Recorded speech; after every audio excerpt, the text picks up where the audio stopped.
Diversity, equity, and inclusion means very different things to many organizations. And there's a lot that we can be doing in order to support our employees, but also the local communities around us. As such, but I've got a number of questions which I've put down, which are specific to your organization. So I'm going to start off with Kathryn.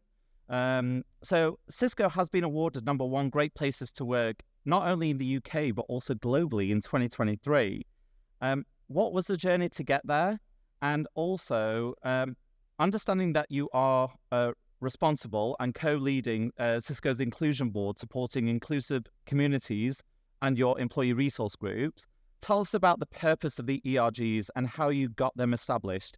And I know that Cisco have quite a lot of ERGs. We do indeed. We do. So start with Great Place to Work. Have been mentioned with the #1 Great Place to Work. I think it's one of those things, isn't it? You hear from all the time. We're also #1 Great Place to Work for wellbeing in the UK as well, for organisations of our size. So you don't start here. That's the answer, isn't it? So we started on that journey 9 years ago. And Great Place to Work is two things. First of all, it's a culture audit. So you tell them about your own culture, but then you survey your entire staff. And they get asked lots of questions about trust, about belonging. And what you do is you look at the data and you improve incrementally. So the first year we go out and we ask those questions and it comes back, and Great Place to Work say, do you know that your women are experiencing something different in your organisation? And you go, okay, right, now let's go and do something targeted to find out why, what's happening, what does that feel like? Then they come back and say in subsequent years things about people with hidden disabilities, our neurodiverse community, people who have adult caregiving responsibilities. Last one was a really odd one this year, was our legal community having a different experience.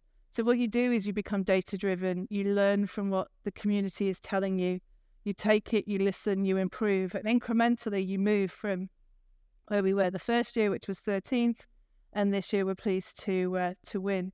So it's about listening to people, but in a structured way. It's about asking everyone what they feel like, how they experience Cisco, and then doing that for all. So Power and Inclusive Future for All has a great ethos sharing with Great Place to Work, and it's that for all statement that's important.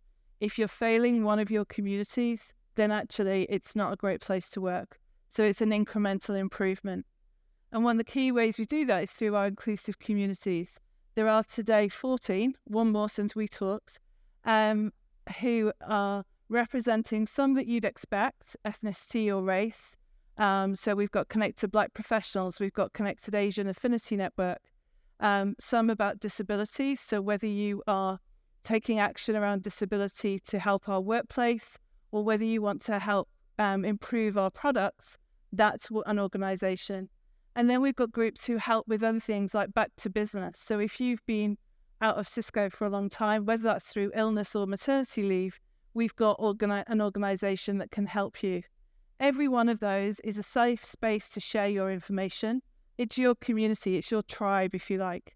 It's also a group where they go out and talk externally about Cisco. So they help with our recruitment, they help with our retention of talent, and they do help with that community piece. So everyone at Cisco has 10 days time to give, time to follow their own personal passion and give back however they want to. And that often comes together through those inclusive communities. Thank you very much. Thanks, Kathryn. So the next question I've got is for Eleri. So Microsoft have been a huge advocate for DEI for many, many years, and that is seen through the introduction of Partner Pledge. Can you talk more about Partner Pledge and more importantly, what are the efforts in driving Partner Pledge across the community and for DEI as a whole? Yeah, thanks, Donavan. And firstly, thank you to Trustmarque for being such an active ally, actually, within the Partner Pledge community. So Partner Pledge established 5 years ago, actually, to bring a community of partners and a 30,000 strong network together under a sort of framework to really underpin our social value. Now, that's part of a much broader framework within Microsoft, but certainly under Partner Pledge, we really want to try and address a few things, and it forms 3 pillars. One is to grow skills in the industry. Secondly is to enhance our D&I. And thirdly is to create a more desirable and sustainable world. So We've now got over 300 partners signed into the Partner Pledge, and it really is to showcase your intent around creating a plan around these 3 pillars. So I'll give you a couple of examples.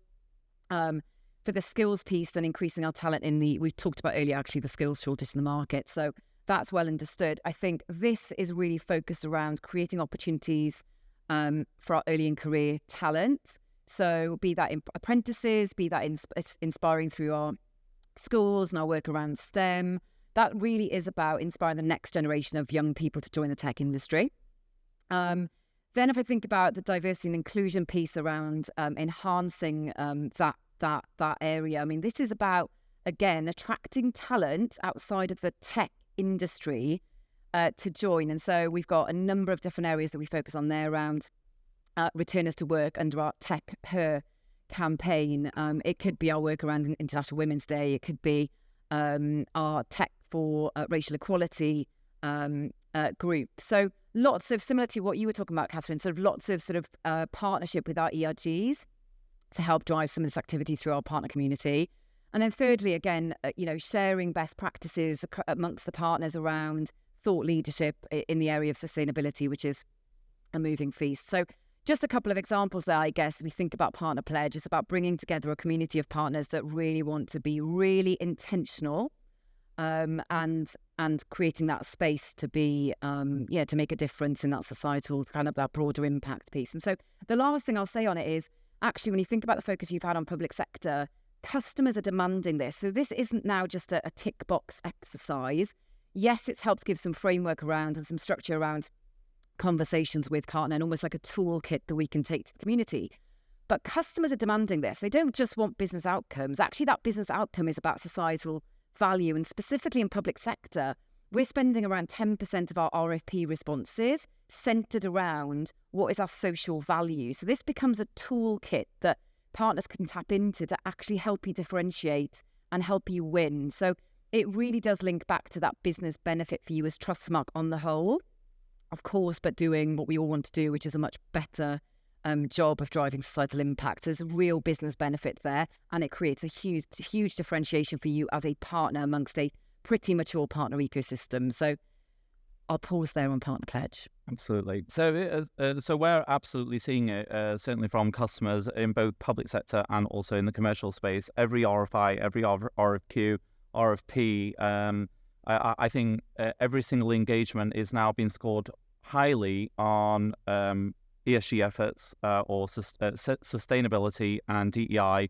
and then it's really down to pricing and value. Microsoft has thousands of partners, although you've got just over 300 people, 300 partners who are part of the Partner Pledge. You've got thousands of customers of varying sizes, some very large organizations, some very, very small organizations. What is one thing that you would recommend to organizations of varying sizes to focus on when it comes to a DEI strategy as a whole? Yeah, I guess it's down to one thing. Not sure if the mic's working, it's just kicked in. I would lean on, I guess, what Kathryn just touched on is starting point is let's be data driven. So as an example, regardless of where you are on that journey, you can leverage things like Tech Charter, the Tech Charter, to give you some data around almost assessing where you are on that journey. That is kind of where you would start, I would say. I guess once you understand where you are on that DI journey, and then again sort of benchmarks you against the rest of the industry, I think you can then move to, okay, well, do you create an ERG as an example? And so maybe that starts with one or two people. Not a dissimilar story to what you just talked about Cisco. 7 years ago, Microsoft started the Women in Microsoft ERG. It started off with 2 people and now it's 1,500 strong, and it's really, really active. So you've got to start somewhere. And I think starting with some data points around where are we today, then I think it's moving into something that's a bit more structured. So again, the ERG motion would be something that we would recommend. And then thirdly, I guess, leading, like let's think about those within your organization around, we've got a program, for example, called Women Rising. So do you identify a few individuals within your organization that really want to lead and be a role model within your organization? So, that program, as an example, takes you through a full framework that really helps unlock females and their confidence in the workplace. So there's a number of different areas that you can tap into. The starting point is starting somewhere, being intentional, looking at the data, and then building some, around some people that really have a passion for this, because it takes some commitment and it's often on top of the day job. So rally around a number of people that really want to, be purposeful about this. And then thirdly, invest in that talent that really wants to lead and be a role model for the organisation internally and externally. So there's a number of different programs that we've got that sort of help support that as an example for the partner community. But I'd say it's about starting somewhere, and little pebbles turn into big rocks, and then into, that you get the snowball effect. So brilliant, thank you. So question for Des. So Dell, it's quite a tricky question as well. So having done some research on Dell, Dell have continued to focus on ESG and DEI as a whole over the years, and recently advised that by 2030, Dell's goal is for 50% of their global workforce and 40% of the global people leaders to identify as women. In addition to this, it was actually mentioned that by 2030, the goal is for 25% of Dell US workforce and 15% of US people leaders to identify as Black, African American, and Hispanic Latino heritage underrepresented groups. So the key question here is, how are Dell driving this change, and how have you seen this benefit the organization as a whole? It sounds like I'm being saved by the bell. That's not a fire. That's not a fire alarm, is it? Oh, right, okay. So big fan of Microsoft. We've worked before together, and we've signed up to the partner pledge, and I think that's really big for Dell to be part of that. So thanks for all the work to Microsoft on that front. But with regards to the question of diversity and inclusion and ethnic backgrounds and women in leadership, there are a lot of programs that are ongoing within Dell Technologies. We have a return to work program that's very structured for females that have taken a career break who would like to re-enter the organization.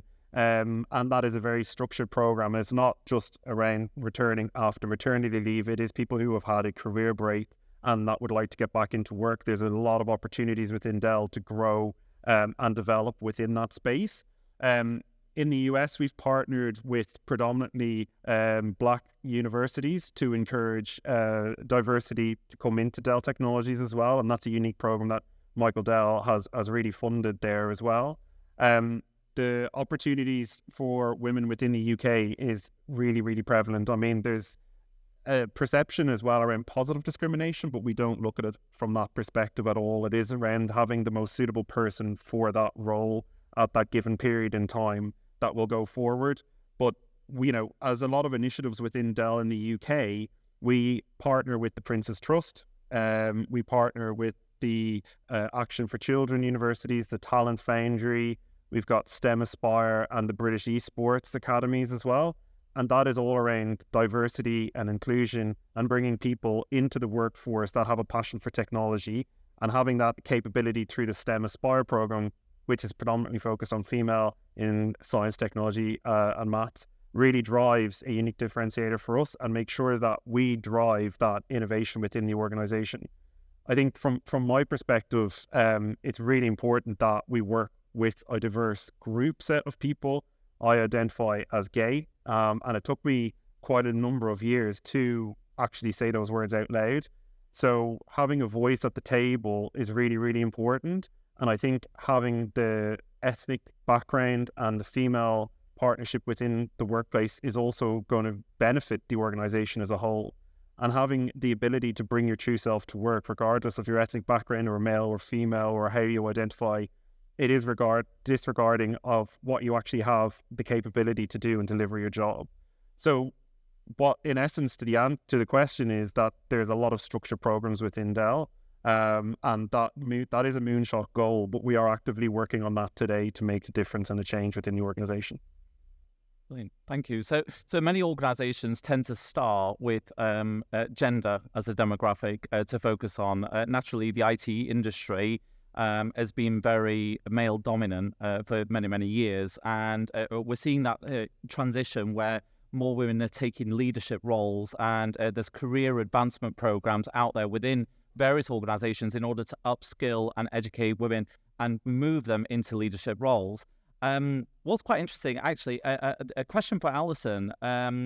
You're a strong advocate for the progression of diverse and also inclusive talent in technology, but you're also the exec sponsor for IBM Technology Inclusion Network and IBM's Connecting Men community. So can you talk a bit about this? Sure. Can you hear me with this? Great. First of all, Donavan, thank you for including me in the panel. So this is controversial, right? That we talk about we call them business resource groups, and we have many of them, much like my fellow panelists here. But I felt that we were missing a really important group in the industry that we represent, right? So the reason this came about, we do a lot of research in IBM. I'm very passionate about women in tech, young girls coming into tech and the pipeline that we're talking about.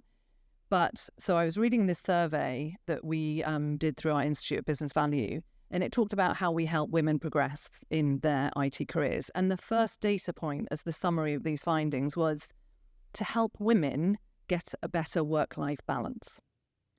And I read this point, and so it was very harmless, but to me, it triggered something, which was if all we do as a community is help women, and I know there are lots of other diversity aspects, but if we focus on the female pipeline for a second, if we help women get better work-life balance, we help women work part-time, we help women go out on maternity leave, we help women get home early at the end of the day to look after the kids or take a morning off to go to sports day.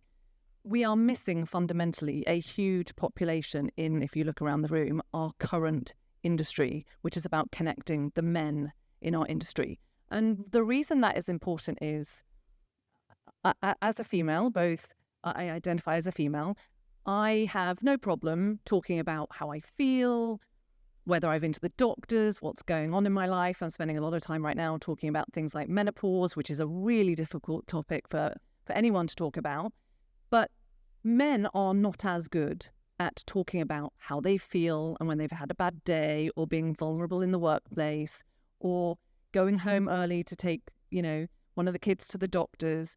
And in order to support women to progress in the workplace, to break through that ceiling, to be in leadership positions, we need to allow the community, the entire community, to be able to actually be vulnerable, talk about how they feel, deal with mental health, deal with health problems. And so we built Connecting Men off the back of that. It's not an official business resource group in IBM, which I would argue it should be, because again, right now, the majority of our population are male. They are not necessarily covered by the other business resource groups that we have. And fortunately, many are. But there is a whole population that we are neglecting. And in order to be totally inclusive and to support the mental well-being and balance of our entire population, to support an environment that many women want to come and work in, we have to make sure that we support the entire community. And that is how we launched Connecting Men. It deals with supporting and being open about mental health. It deals with supporting things like prostate cancer and making sure that that story is told, so that through our resources and through our healthcare benefits, that men are proactive to go and get that checked. So really about supporting the entire community. I had to sell it to the senior leadership team. As I said, when you go forward and you go, as part of the DEI agenda, listen, I really want a community to connect men. The first reaction is, wow, I was not expecting that. But it's really fundamental to how we be fully inclusive. Amazing. Thank you. So a question for Chris, actually, for Forcepoint. So Forcepoint actually have 2,700 employees across 150 different locations worldwide. Talk to us about diversity, equity, inclusion and what that means to your organization. You've got quite a diverse population across the globe. Firstly, again, Donavan, thank you for inviting me to this session. So I'm with Forcepoint. We're a much smaller organization than these guys here. I'm lucky enough actually within my career to have worked both for Dell and for Cisco, and I can say that you guys absolutely lead in this area without question. But at Forcepoint, we're really working hard as well to make sure that we drive DEI within our organization. And we drive what we call a human-centric approach. We work really hard to celebrate the subtle individual traits that make us all human. We work hard to create an open and welcoming culture that makes sure everybody can come to work and be their authentic self, if you will. And as a senior leader within our business, that's really important for me. In fact, the reason that I got into leadership is because I enjoy seeing others reach their full potential to be the best that they can possibly be. And the only way that you can do that is by having a culture and an environment where people feel comfortable to do that. And I look at DEI kind of in two areas, Donavan. So the first one is, how do we attract the very best talent to our organization? And the second would be, how do we retain that talent when it comes into our organization?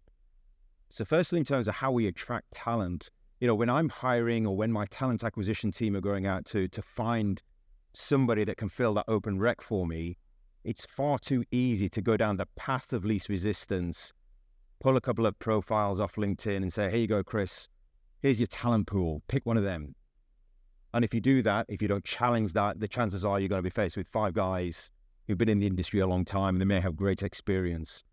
But we have to work harder than that at that point where we're bringing new skills into our organization. So Forcepoint globally, to do that, we've got a range of diversity collaborations, if you will. We work with a number of different organizations that help us to uncover that hidden talent that is out there, maybe in minorities that are not well represented, but nevertheless, they can deliver huge amounts of value to our organization because we recognize the power of diversity. If we all look the same and smell the same, we're going to give the same answers, we're going to solve problems in the same way. And how do we evolve if that is the case? So we partner with organizations like Fairy Godboss, for example, you may be aware of, one of the largest career websites for females. We coordinate with an organization called Jopwell, which helps us to tap into other minority communities that we may not otherwise be able to access. But that has to be led from us, from me, from leaders within our business. And I'm very proud to say that within Forcepoint, we absolutely do that. And then once we've worked so hard to get the people on board, we want to retain those guys, right? We don't want to lose them because they don't feel like they can be their real selves at work. So then we focus really hard around the culture that we drive. And again, that comes from me and the other leaders within the business. But we focus on making sure that we're all well educated, that we understand the needs of others, that our team members can come and be who they want to be at work and do the best job because we know they've got the skills because we've just hired them. So let's enable them to be the best that they can possibly be. So we have a number of different forums. We've got ERGs, of course. We run inclusion and diversity forums regularly. In fact, there's one happening right now that I'm unfortunately missing, or fortunately missing, because I'm glad to be here today. But the one that's running today focuses around mental health and helping people to be vulnerable in the workplace, to say, I need support. And I think that's incredibly important. And believe it or not, Donavan, I've been in this business for 30 years. And when I started in this industry, this was simply not a topic of conversation at all. When I started as a junior salesperson, DEI, no one would talk about that. And there's been a massive transformation. And I was very lucky, actually. I had 10 years working for Dell. And I've got to say, Dell were an absolute trailblazer in this area for me, because I was there at the time. But I remember the VP at the time, he really drove that notion. He launched that notion of one team that James spoke about earlier. But he meant it. You could feel that he meant it. He wasn't just paying it lip service, and we bought into that. And I think that was the start of my journey with DEI as well, to be more aware and thoughtful as I'm building out my team and thinking about how I can make sure I build the most diverse, inclusive culture. Because ultimately, that's on me. It's important to me, but the outcome is important to me as well. So I constantly seek the feedback from the team around me, and we talk about that at the global level as well to make sure that we're always going in the right direction. But can we do more? Yep, we can always do more. We run inclusion, we run employee surveys. And right now, we have an 81% positive sentiment that people feel included, that they can be their authentic self within Forcepoint. Is that good enough? Well, of course it isn't good enough. The good news is that year over year, it's trending in the right direction, but we've got a lot of work to do. But it is DEI for me, Donavan. It's a journey, not a destination, right? And we'll continue to work hard and improve where we can. It's not just that, it's also education as well. I think education underpins everything around DEI. The more that we educate people, the more that they learn, develop, I think it's certainly a topic of conversation at every event that I tend to go to. It all boils down to educating and raising awareness of DEI normalizing the discussion, making sure that people do openly discuss things like mental health quite openly in the workplace, whether it's for male or whether it's for female demographics, so or genders. So I do have a question, Anna, for you. Aruba HPE refer to themselves as the biggest small company in the world. How does your DEI strategy compare to the rest of the group, and how does that allow you to become a trailblazer in any particular area? Well, first of all, thank you for having us today. And I'm actually day 25 in the job with HPE Aruba. So I've moved companies and also new into role as well. So I think what I thought I'd do is maybe talk about my first sort of 25 days and how DEI has come into that and some of the things that have maybe come to that. So first of all, though, if you look at Aruba, part of the bigger, wider HPE organization, then it is sort of a smaller company that's been bought and that is in the bigger group, but it's a big growth part of the company, and gets a lot of focus. So it does allow us, I think, to often move a little bit faster, be a bit more nimble, do things a little bit more quickly. But would I say that the DEI structure, and the governance and the processes and all the things are in the wider HPE organization, and that is super strong. And what I've seen in the first few days that I've been there is certainly that culture comes very strong, very strongly through, and was one of the reasons that I moved into that role, right? So I think if I look at the first probably couple of days, all the leadership team need to have bold goals. So right from our CEO executive down, you have 4 goals, and they're 4 sort of stretch, bold, punchy kind of goals. One of those, right from the exec down, is actually on DEI strategy. So there's targets against it, and so everybody in the organization is talking it, and it's a culture thing moving down. I'll tell you, or maybe take you into a little bit more of a story on the next one. So probably about day 4, I report into the VP of channel.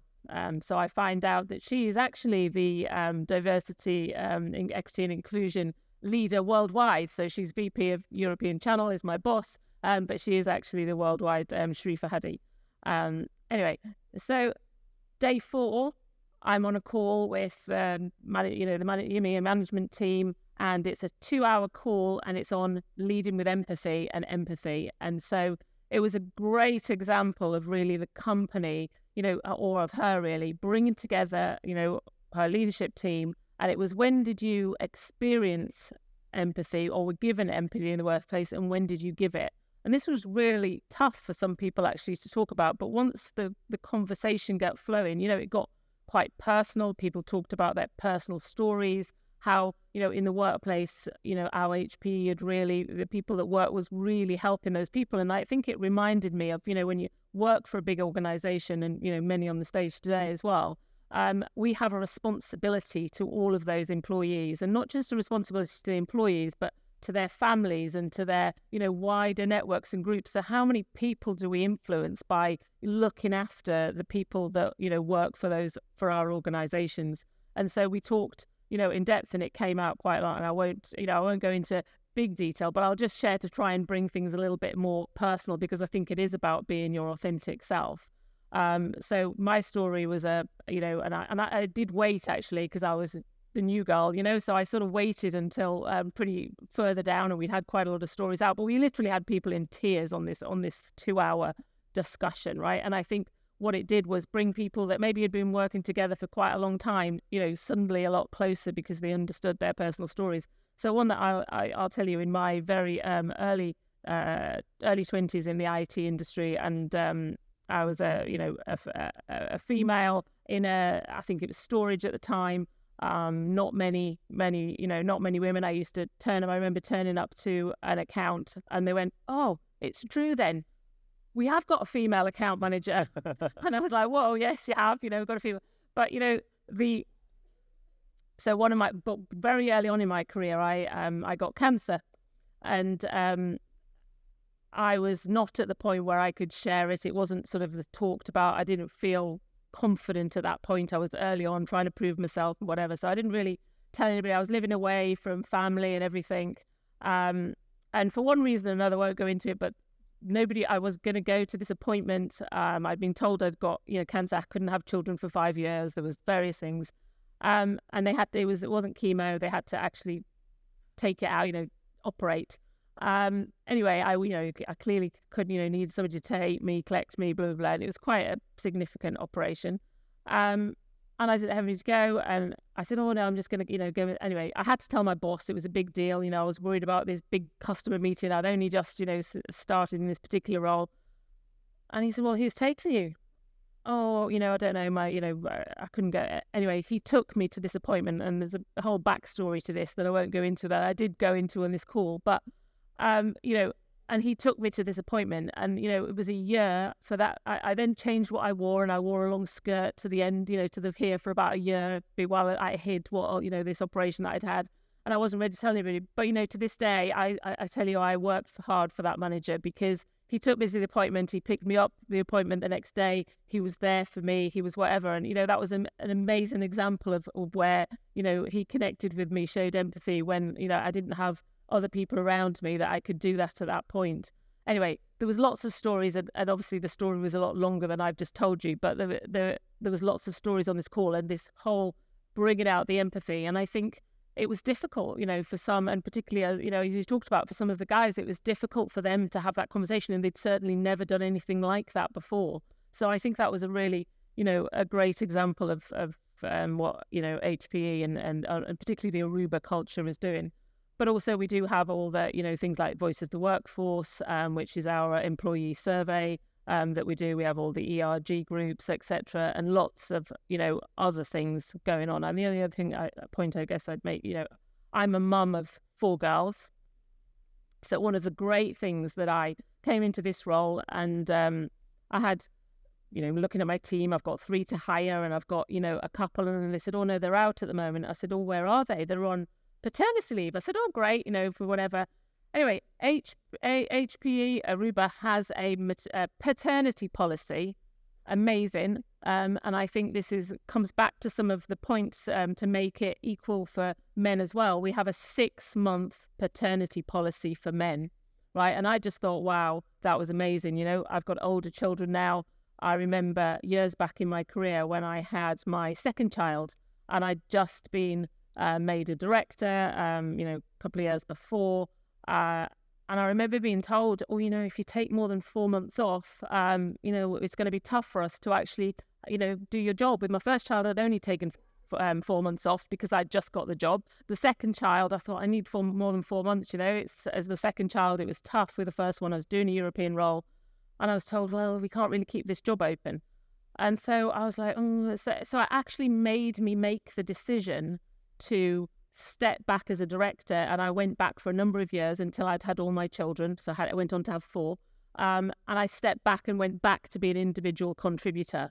And so I guess, why am I passionate about this stuff? I'm passionate about it because, I guess when you've been in the IT industry, or you've been in for a number of years, you've lived some of this stuff, and I want it to be different. I've got 4 girls, so I want to be different for my children.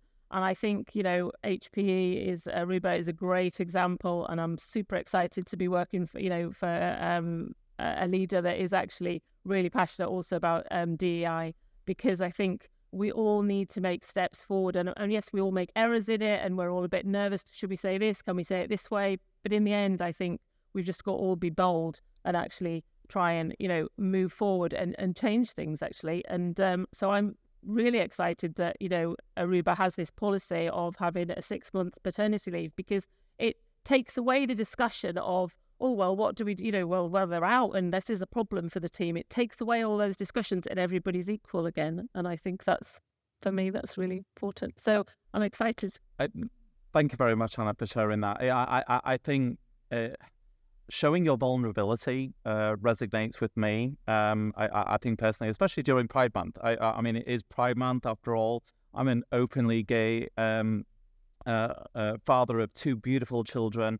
I often get asked questions about my coming out as such. And I think that normalizing the discussion and people being able to showcase their vulnerability is what DEI is actually, well, it's why it exists. For people to be ultimately the best versions of themselves in any capacity, whether they're at home or in a workplace as a whole. And generally, I mean, stats have also shown that having a great DEI initiative and treating humans as human beings, right, and respecting them and allowing them to be the best versions of themselves has actually generated significant profits and revenue for organizations. If we allow people to go into a workplace and they're free of discrimination and they're able to do what they need to do and just work, then they'll work harder for an organization. And your story, obviously, is a testament to that you stay quite loyal to the individual who helped you. So it's absolutely amazing. And as it is Pride Month, right, and it goes without saying, I am doing 30 Days of Pride. So if you haven't followed me on LinkedIn, you'll probably get annoyed by my posts at 4 a.m. in the morning, as Simon mentioned. But yes, Pride is not just about the LGBTQ plus community at all. It's about inclusivity for every single person. And as part of that, I just wanted to understand from each of you, this is a question to each of you, about what are you doing for Pride? How are you supporting the LGBTQ plus communities? From a Trustmarque perspective, we just sponsored Your Pride, and we got involved in an inclusivity area where we were able to get 2 BSL signers on stage in order to interpret music, and we had an area with hoists and seating. There was a bit of a hiccup. It was on a grass area in a park. Unfortunately, the mats that were supposed to go on the floor, they were stuck on the motorway somewhere. But it still ended up being a really good day and probably one of the most inclusive Pride events of all. So I'd like to just ask a question from each of you. We'll start with Anna and go round.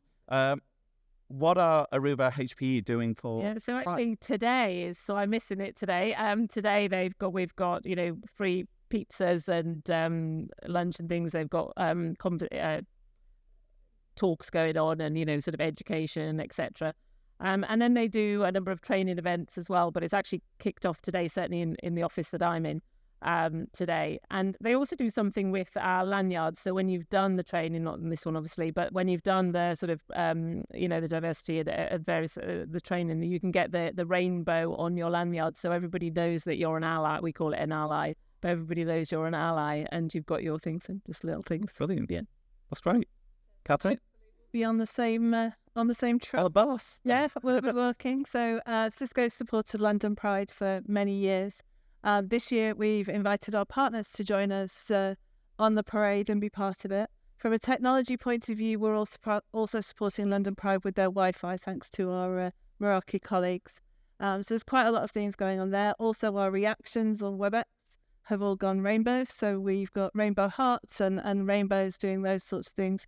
And then on the tougher side, if you like, of Pride, we're standing up. We're an American company. Anyone who's following the news will know that actually there's a lot of challenges being in the US as well as many other countries where you're not, as well. Yeah, you're not able to be yourself. So we're recognizing that and standing up right through the ELT and right through the organization to talk to colleagues, friends, and influencers who can help to make those changes. Whether it will have an effect, I don't know, but I'm proud of a company that stands up and says, we're a big company here and this is not right. You shouldn't be taking that away. Brilliant. Thank you. Eleri? Well, similarly, we've had a month schedule led by our Gleam ERG, which has put on a ton of different, reinvigorated some of the learning material around allyship and a whole range of different topics to kind of, again, underscore the importance of this. In fact, we partnered with Trustmarque towards the end of this month, 27th of June. I'll make a plug because that's an external event actually where you guys are helping be on the Partner Pledge panel as part of that, tackling a number of different challenging topics. So again, showing the strength in partnership actually at our Pride external event. Yeah, and similarly, look, like I said, there's been a ton of different internal events that's gone on, which has been great to really underscore and place such a focus on it. And it's hard not to miss your daily post. So again, well done to you for the commitment to that. So, thank you. From a Forcepoint perspective, there's a couple of things that we're doing. Firstly, we have within our organization a platform. We call it Forcepoint Go. It's just something that we all have access to. And it's a portal, if you will, that we go into. And right now, through the month of Pride, we're sharing updates, information, stories, if you will, from the Pride community. So we can begin to learn about not just individual stories today, but what does Pride mean? What's the history of it? Why do we celebrate Pride? And I'll admit, right, I'm on that journey as well. And I find it really interesting through this month to hear these stories and look at your LinkedIn profile as well. It's educational, Donavan. So we do that, but then that's at a global level, but then we bring it down to a local level. And I mentioned already the inclusivity and diversity workshops and leadership panels that we have. We encourage then the people leaders to carry that down and drive the conversation at a local level within their teams to kind of celebrate the individuals that are on their team. So again, we're looking for opportunities to kind of learn from each other, but importantly to kind of hear the stories, both good and bad, of, you know, where things have gone really, really well, both within Forcepoint or maybe, you know, outside in the open world, if you will.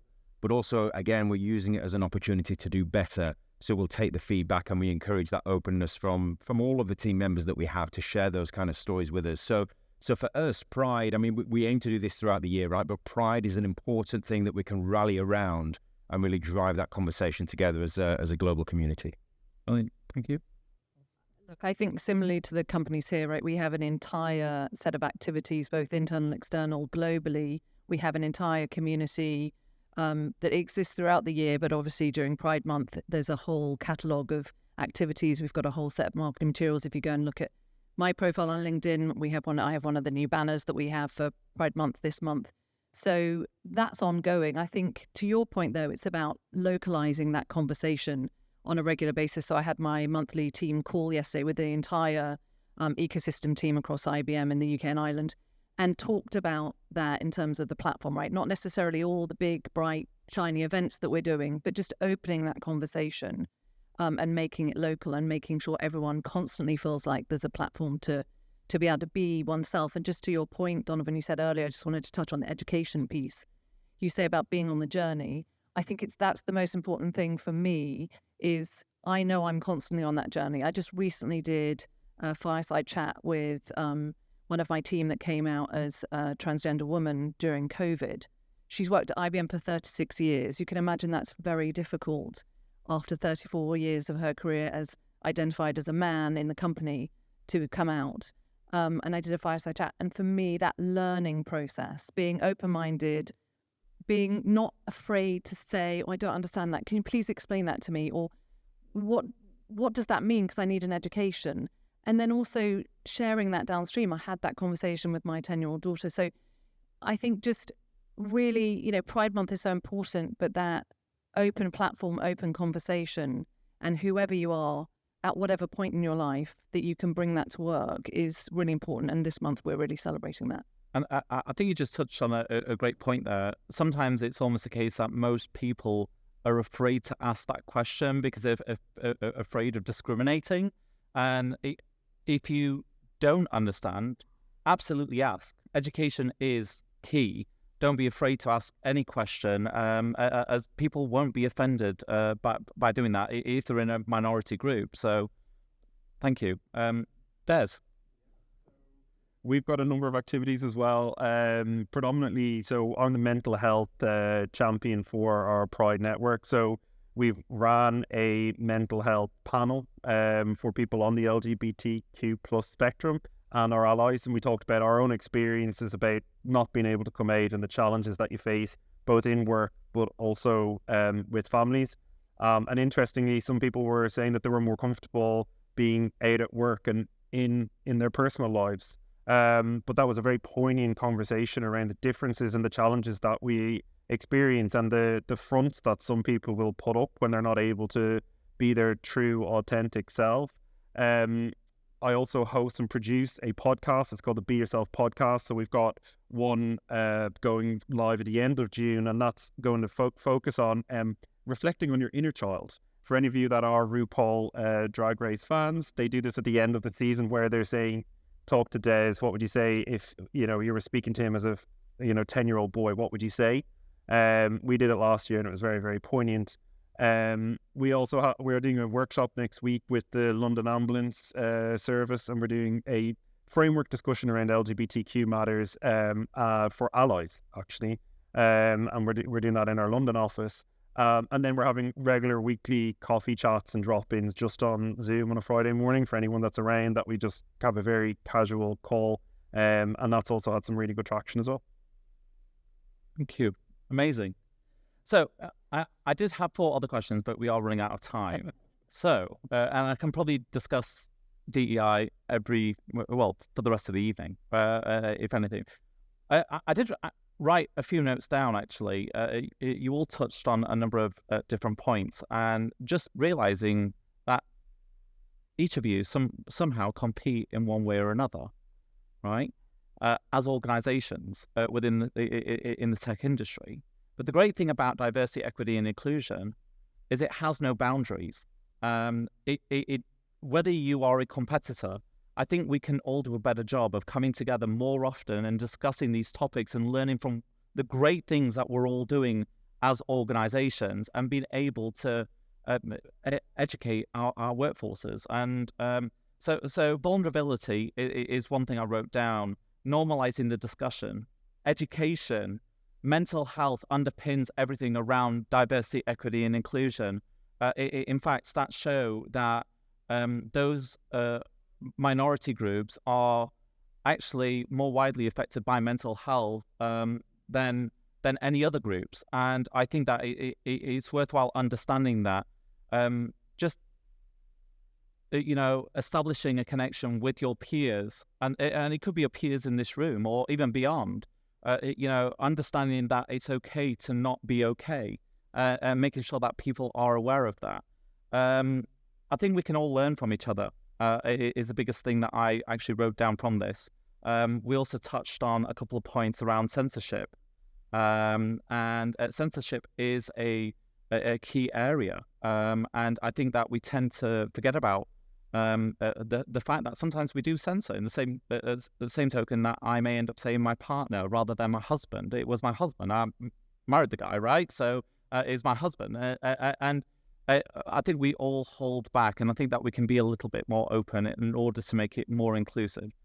One of the biggest things, though, as any organization, is leading by example and making sure that from a top-down perspective, we're actually working and driving down those diversity, equity, and inclusion standards and holding people accountable. So whether that's through unconscious bias training, or whether that's through, just educating people, through internal posts or marketing, etc.